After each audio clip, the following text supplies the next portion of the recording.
Palluruthy saint Reetha സ്കൂളിൽ വിദ്യാർത്ഥി ശിരോവസ്ത്രം ധരിച്ചെത്തിയത് വലിയ വിവാദങ്ങൾക്കാണല്ലേ തിരികൊളുത്തിയത്. ഇപ്പോൾ ഈ വിഷയത്തിൽ പ്രതികരണവുമായി എത്തിയിരിക്കുകയാണ് വിദ്യാഭ്യാസ മന്ത്രി V Sivankutty.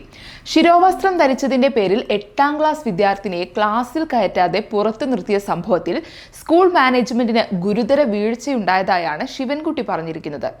Ernakulam Palluruthy saint Rita's public സ്കൂളിൽ ശിരോവസ്ത്രം ധരിച്ചതിൻ്റെ പേരിൽ 8ാം ക്ലാസ് വിദ്യാർത്ഥിനിയെ ക്ലാസ്സിൽ കയറ്റാതെ പുറത്തു നിർത്തിയ സംഭവത്തിൽ പരാതി ലഭിച്ചതിൻ്റെ അടിസ്ഥാനത്തിൽ സർക്കാർ ഇടപെട്ടു. വിദ്യാർത്ഥിനിയുടെ പിതാവ് നൽകിയ പരാതിയുടെ അടിസ്ഥാനത്തിൽ എറണാകുളം വിദ്യാഭ്യാസ ഉപ ഡയറക്ടർ അന്വേഷണം നടത്തുകയും സ്കൂൾ അധികൃതരുടെ ഭാഗത്തുനിന്ന് ഗുരുതരമായ വീഴ്ച സംഭവിച്ചതായി കണ്ടെത്തുകയും ചെയ്തു.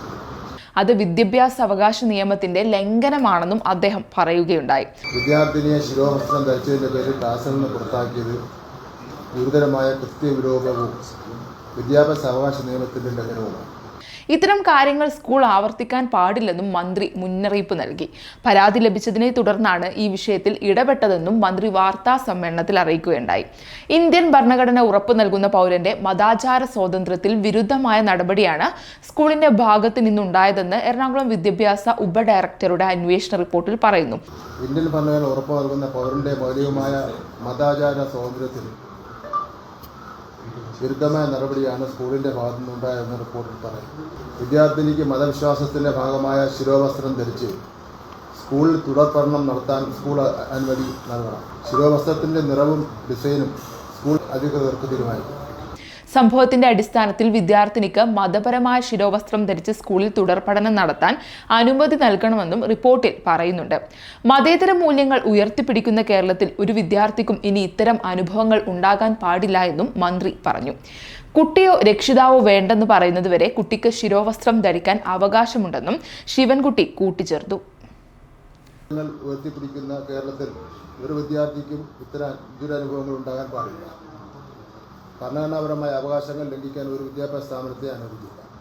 സർക്കാർ ഈ വിഷയത്തിൽ തുടർന്നും ജാഗ്രത പുലർത്തും. ഈ ചോദിക്കും നിങ്ങൾ തന്നെ ചോദിക്കും, ഒരു വിദ്യാർത്ഥിയുടെ അവകാശം ലംഘിച്ചപ്പോൾ ഗവൺമെൻറ് എന്ത് ചെയ്തു? ഇത് മാത്രമല്ല, ഇതൊരു സെൻറ്റിമെൻ്റൽ ഇഷ്യൂ കൂടെയാണ്. ഇതിങ്ങനൊരു സംഭവം ഉണ്ടായപ്പോൾ അത് അന്വേഷിക്കാൻ വേണ്ടി വിദ്യാഭ്യാസ ഡിപ്പാർട്ട്മെൻറ്റ് ഉദ്യോഗസ്ഥന്മാർ ചുമതലപ്പെടുത്താനുള്ള അവകാശം ഞങ്ങൾക്കില്ല. അത് മാത്രമേ ചെയ്യുള്ളൂ. അതിൻ്റെ പുറത്തുള്ള റിപ്പോർട്ട് കിട്ടി. റിപ്പോർട്ടിൻ്റെ അടിസ്ഥാനത്തിൽ ഇന്ന കാര്യങ്ങൾ നിങ്ങൾ ചെയ്യണമെന്നും ഉള്ള വിശദീകരണം ചോദിച്ചിട്ടുണ്ട്.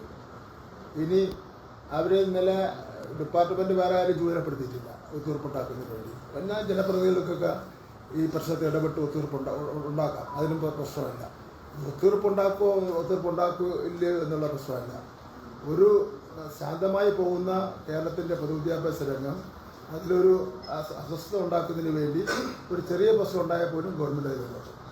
അപ്പോൾ അവിടെ ഈ വിഷയത്തിൽ പരാതി തന്ന രക്ഷകർത്താവിന് പ്രശ്നമില്ല. അവർ സംസാരിച്ച് പ്രശ്നം തീർന്നെങ്കിൽ പ്രശ്നം അവർ അവസാനിപ്പിച്ചോട്ടെ. അവിടെ ഒരു പ്രശ്നമില്ല. അതിൽ നിന്ന് ഗവൺമെൻറ് വേറെ കാര്യങ്ങളിലെത്തിക്കൊന്നും പോകുന്നില്ല.